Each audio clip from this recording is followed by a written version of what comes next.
You have gone too far. All the community are holy, all of them.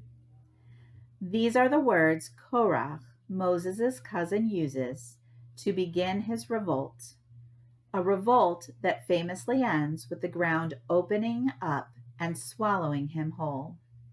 In commenting on Korach's words, my colleague and teacher, Rabbi Billy Dreskin, writes the following: You have gone too far.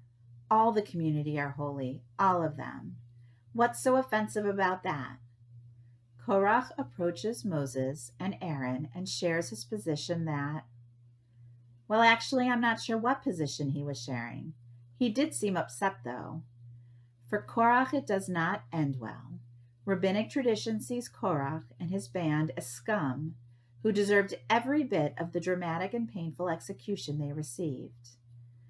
Rabbi Dreskin continues, Now I have been wrong many times before, and I'll likely be wrong many times to come, but the evidence against Korach sure seems scant. What did he and his supporters do? They showed up at a town meeting and let their leadership know of their profound dissatisfaction in the way things were being run. In America, don't we call that freedom of expression? Actually, I think we call it democracy. Rabbi Dreskin points out that he loves that our annual reading of Korach coincides with this year's centennial anniversary of the passage of the 19th Amendment. My understanding of the suffrage movement in the United States is of dedicated women who fought tirelessly to bring their country into a new, much-needed chapter in human rights.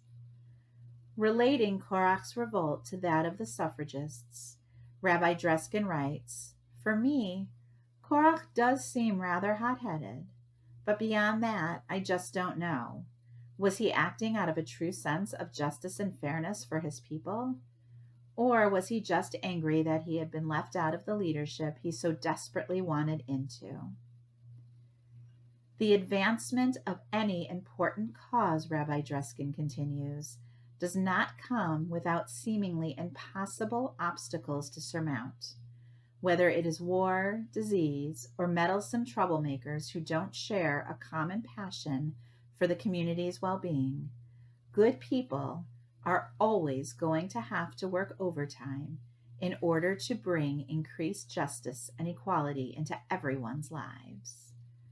Rabbi Dreskin concludes, on this 100th anniversary of women securing their right to vote and paving the way for ever more fairness in American life, I revel in the magnificence of a nation that, despite our flaws and frequent pettiness, can get better when enough good people care to do the hard work to get things done. And I conclude reminding us that, like women, we Jews had to fight for the right to vote in this country as well.